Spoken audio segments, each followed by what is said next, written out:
जी नाज़रीन, आप देख रहे हैं कि फायर ब्रिगेड का जो अमला है वो यहाँ पे आग बुझाने के अमल में मसरूफ़ है। इसके बाद फिर कूलिंग का अमल किया जाएगा, लेकिन शदीद दुश्वारी का सामना इस वक्त। इन्होंने जनरेटर जो है वो नीचे रखा है। फायर सेफ्टी के कोई इंतज़ामात यहाँ पे मौजूद नहीं है। मैं आपको बताता चलूँ कि मैं इस वक्त बफर जोन के इलाके में मौजूद हूँ और यहाँ पे एक बहुत मशहूर जो है वो हारून शॉपिंग सेंटर है और ये तंग तंग छोटी छोटी गलियाँ हैं और फायर सेफ्टी के कोई इंतजाम नहीं है। जब ऐसे मामला पैदा होते हैं तो फिर जानी नुकसान के साथ साथ माली नुकसान के साथ साथ जानी नुकसान का भी खदशा रहता है। लोगों की एक बड़ी तादाद यहाँ पे मौजूद है, लेकिन बार बार कहने और समझने की बात यह है कि अगर हम फायर सेफ्टी के इंतजाम नहीं करेंगे तो लोगों की करोड़ों रुपए की अमलाक जो है वो यहाँ पे जो है वो स्टेक पे लगी हुई है और इसके साथ साथ जानी नुकसान जिसकी कोई कीमत नहीं है वो भी यहाँ पे हो सकता है। तो ये ऐसे वाक़यात जो है वो इन चीज़ों की जानिब हमारी तवज्जो मबज़ूल करवाते हैं कि अभी तो ये चीज़ हो गई, लेकिन मुस्तकबिल में हमारी क्या प्लानिंग है, हमने क्या सोचा है। क्या बिल्डिंग वालों ने इस हवाले से, उनकी यूनियन ने कोई अपना लाया अमल बनाया है कि अगर फायर हो जाए, आग लग जाए, इमरजेंसी की सूरत हाल पैदा हो जाए तो फिर क्या किया जाए। देखने में आ रहा है तो यहाँ पे जनरेटर जो है वो नीचे रखा गया है और उसकी चाबी नहीं मिल रही है। नीचे जो है वो फायर ब्रिगेड के लोग जो है वो अंदर गए हुए हैं, लेकिन मसाइल पैदा हो रहे हैं। तो इन मसाइल की रोकथाम के लिए, इनको ख़त्म करने के लिए हमें सोचना होगा, अभी से सोचना होगा, ताकि इस तरह के मामला जो हैं वो आने वाले वक्तों में पैदा ना हो सकें। शुक्रिया। फायर टेंडर्स जो हैं वो यहाँ पे खड़े हुए हैं। 3 फायर टेंडर्स जो यहाँ पे खड़े हुए हैं। आग के बारे में सूरत हाल नहीं मालूम, नीचे क्या मामला हैं, कितनी आग भड़क चुकी है, ये तो फिर फायर ब्रिगेड का अमला ही बताएगा। एक दुकानदार जो है वो यहाँ पे मेरे साथ मौजूद है। भाई, ये जो सूरत हाल है क्या समझते हैं आप? किसकी गफलत है, किसकी कमज़ोरी है, क्या ऐसा हुआ है कि ये आग भड़क उठी है और अब तक सेफ्टी का कोई इंतजाम नज़र नहीं आ रहा? सही कह रहे हैं आप, यूनियन की गफलत है और यहाँ के जो बिल्डर है वो थोड़े से लापरवाह के लिए उन्होंने जगह, बैंक का जनरेटर है और ये जगह किराए पे दी हुई है। हारून शॉपिंग है, उनकी जगह नहीं है बैंक वालों की, और ये जगह उन्होंने किराए पे दे दी है खमा खाई के लिए। तो मतलब ये गैर कानूनी है एक तौर पे, जगह नहीं है बैंक वालों की।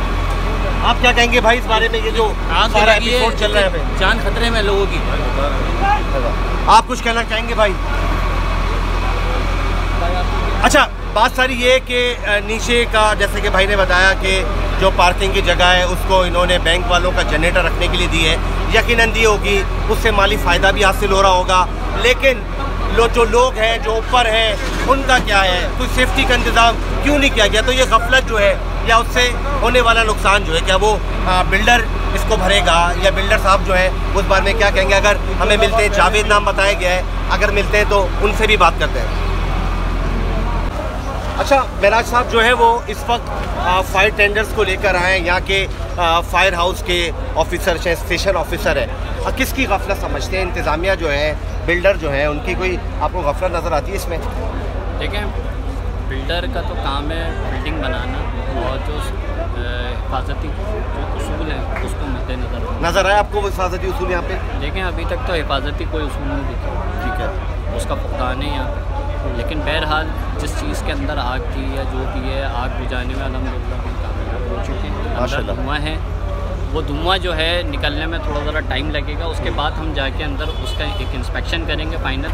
कूलिंग का मज़ीद तो कोई नहीं, कूलिंग जो भी था वो सब कर लिया। अच्छा, माशाल्लाह। कि मज़ीद कोई आग कहीं तो नहीं है, अगर वो है तो उसको बुझा दें और यहाँ के जो भी यूनियन के सदर हैं उनको फिर ये जगह हैंडेड ओवर करके फिर चाहिए। अच्छा मेराज साहब, आप क्या समझते हैं कि ये तंग तंग गलियाँ हैं, छोटी छोटी हैं, यहाँ पे फायर ब्रिगेड को भी, एम्बुलेंस को भी आने में बड़ा मसला होता है, तो गफलत जो है वो यहाँ पे यकीनन बढ़ती गई है। उस तरह के सिक्योरिटी मेजर्स या इमरजेंसी मेजर्स नहीं लिए गए जिस तरह लिए जाने चाहिए। सेकंड करेंगे मेरी बात को? देखें, बिल्कुल यहाँ पे गफलत का तो अंसर है। उसकी वजह ये है कि बेसमेंट के अंदर जो है हैवी जनरेटर वगैरह इंस्टॉल नहीं हुआ। ठीक है, अगर वो इंस्टॉल करना भी था तो उसके लिए एक प्रॉपर जो है ना एक इंतज़ाम करना चाहिए था। जनरेटर वगैरह इंस्टॉल करने के लिए हमारा एक इलेक्ट्रिकल डिपार्टमेंट है सेंट्रल गवर्नमेंट का, वहाँ से परमिशन बहरहाल लेनी चाहिए और उसका टाइम टू टाइम इंस्पेक्शन भी करवाना चाहिए। जो इब्तदाई मालूमात जो हैं वो यही हैं कि यहाँ पे अंदर हैवी ड्यूटी जनरेटर इंस्टॉल हुए थे, एक से ज़ायद,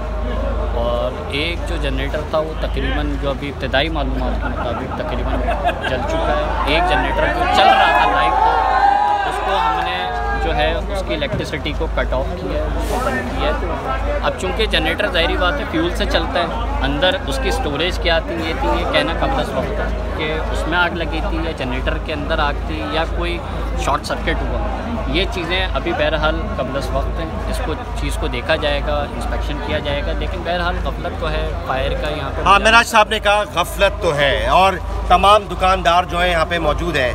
आज के बाद उन्हें ख्याल रखना चाहिए कि अगर वो अपने आप को महफूज समझते हैं और समझते हैं कि वो कारोबार कर रहे हैं, उनका माल जो है वो महफूज है, तो ऐसा नहीं है। यूनियन के साथ मिले, इंस्पेक्शन करवाएं। फायर ब्रिगेड का जो अमला है उनको इंस्पेक्शन करनी चाहिए। उन्होंने कहा कि ऐसे हैवी जनरेटर्स जो है वो बेसमेंट में नहीं होने चाहिए। यकीनी तौर पे बेसमेंट जो है वहाँ पे पिलर हैं, आग लग जाएगी तो पिलर जो है उनका सरिया मेल्ट होगा तो फिर इमारत जो है उसके गिरने के चांसेस भी बढ़ जाएंगे। तो ये एक लम्हा फिक्रिया है, लोगों को, दोस्तों को, दुकानदारों को समझना चाहिए इस बात को। ठीक है भाई।